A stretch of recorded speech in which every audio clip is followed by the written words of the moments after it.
¡Resistencia, carajo! ¡Resistencia, carajo! ¡El pueblo no se rinde, carajo! ¡El pueblo no se rinde, carajo! La última información que tenemos es que el gobierno no va a permitir que ingrese ni la Comisión Interamericana de Derechos Humanos ni la OEA para ver las violaciones que se están llevando a cabo en su país. ¿Así es? Sí, sí, sí, compañero. Es una de las noticias que en este momento, pues por un lado impactan el escenario internacional, pero que en Colombia también están generando mucha sorpresa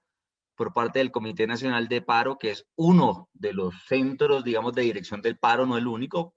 digamos, es de pronto el más importante porque es donde confluimos sobre todo las centrales sindicales y demás, pero bueno, no es el único. Y nos causa mucho impacto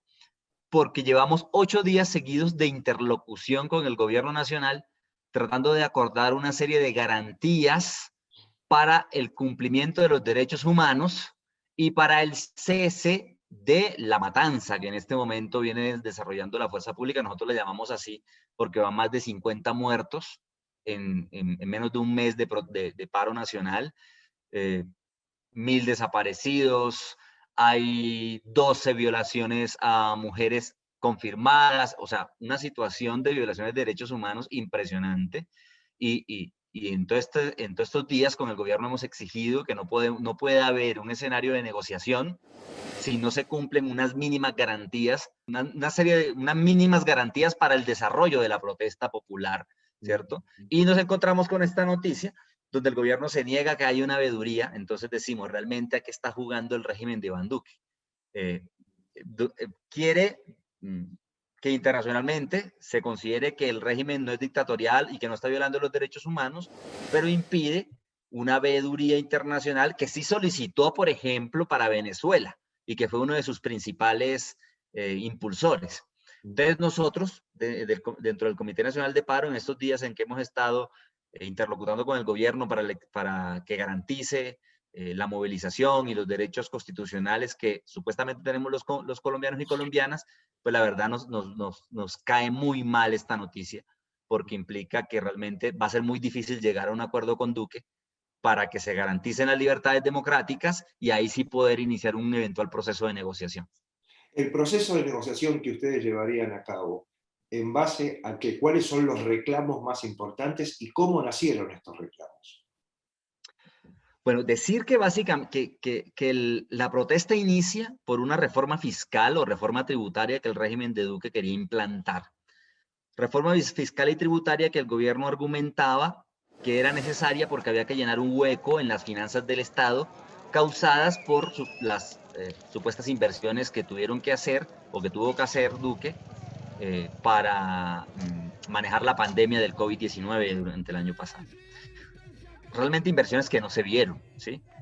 Las cifras de este año oficiales demuestran que nuestro país está en un 42% de pobreza, por ejemplo, cifras de horror. El desempleo está casi en el 20% de una población de 20 millones de habitantes en capacidad de trabajar, pues de un total de 50 millones. Por ejemplo, para regresar a la cifra de pobreza de 42%, implica que de la población colombiana de 50 millones, casi 25 millones estamos en pobreza.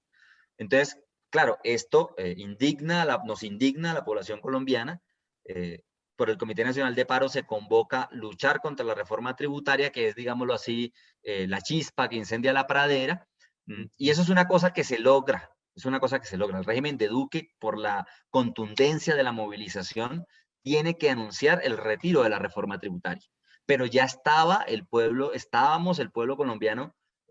digámoslo, en las calles, y nos dimos cuenta que había un montón de problemas históricos en nuestro país que era la hora de resolver. Y por tanto, no nos bastó con la caída de la reforma tributaria, ni siquiera del ministro que la impulsó, del ministro de Hacienda que la impulsó, Carrasquilla, sino que reafirmamos al gobierno colombiano las exigencias que ya en el 2019, a finales de ese año, habíamos hecho, ¿sí? Que básicamente son una serie de digamos, de exigencias para superar los problemas de pobreza y exclusión en Colombia. Te digo unos cuantos, porque son muchos, te digo unos cuantos. Por ejemplo, el establecimiento de una renta básica de un salario mínimo para los colombianos para no solamente soportar la situación de pandemia que obligó a la gente a dejar de trabajar. Hay que tener en cuenta que, por ejemplo, en nuestro país la informalidad laboral es muy grande. Eso quiere decir que hay muchos trabajadores y trabajadoras que no tienen un salario constante por medio de una empresa, sino que tienen que salir día a día a rebuscarse la comida, y por tanto la renta básica se hacía necesaria para poder soportar todas las medidas de la pandemia. Pero al mismo tiempo, por ejemplo, el retroceso de la privatización del sistema de salud, las garantías en educación, por ejemplo, la educación superior colombiana se ha venido privatizando poco a poco. Un sistema que supuestamente es público cada vez le impone altas matrículas a sus estudiantes, que son de los estratos más bajos de nuestro país. Entonces la exigencia por la gratuidad de la educación, o lo que llamamos en Colombia la matrícula cero, o lo que llama en Colombia el movimiento estudiantil mejor la matrícula cero, y así una serie de exigencias sociales que hoy son el centro de la movilización popular colombiana, incluyendo algo que fue, digámoslo así, algo que se empezó a desarrollar sobre la base de estas movilizaciones y que consideramos un gran salto en la comprensión política del pueblo colombiano en las calles. Y es que hoy el pueblo colombiano en las calles está exigiendo la caída del régimen uribista de Duque, que no solamente es la salida de Duque del gobierno y la posibilidad de construir un gobierno en unas elecciones adelantadas o la posibilidad de un gobierno distinto, sino también el dejar atrás la herencia uribista en nuestro país, que ha sido la base digamos, de la violencia reciente e histórica en Colombia. Evidentemente el neoliberalismo, a través de sus representantes como Uribe y otros, no van a dejar fácilmente que suceda esto. Es decir, ¿cómo ves el futuro teniendo en cuenta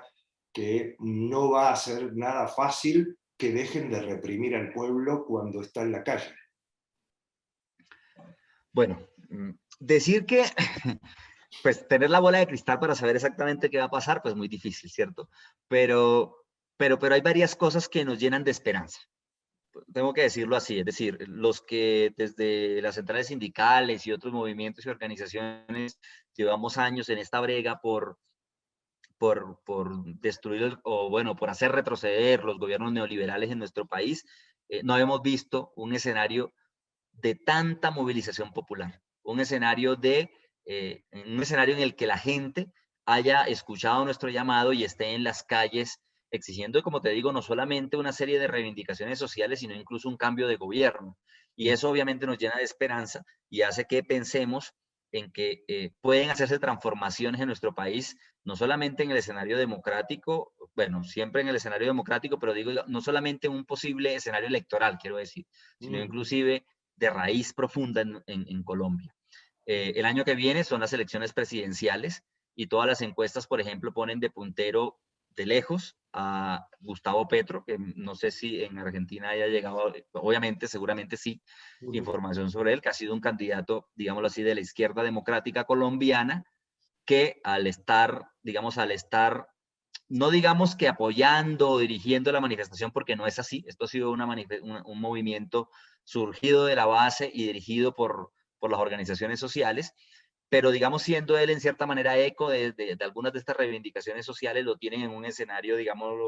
muy favorable para una posible vuelta hacia la izquierda en Colombia, que es un escenario inédito además, porque Colombia ha sido uno de los pocos países de nuestra Suramérica que no ha aprobado un gobierno medianamente de izquierda. Entonces eso podría ser un escenario futuro bueno y favorable, pero yo quiero ir más allá y decir, no solamente creemos que puede haber una transformación de los rumbos de nuestro país que se vean en las elecciones del año que viene, que es un escenario muy probable, que de hecho, paréntesis, los grandes medios de comunicación y los políticos uribistas están en una guerra mediática ahora contra Gustavo Petro porque lo ven como un posible ganador y como un posible, como un candidato que va a recoger todo lo que el paro trajo. Pero para ir más allá te digo que yo creo que hoy el pueblo colombiano no solamente está pensando en términos de elecciones para el año que viene, sino que está pensando en transformar de raíz la política colombiana y ser más partícipe de ella. Te doy un ejemplo de algo espontáneo muy interesante que está pasando hoy en Colombia. Se están desarrollando lo que llamamos asambleas populares en barrios, regiones, ciudades pequeñas y medianas, ciudades importantes como Cali y Bogotá, por ejemplo,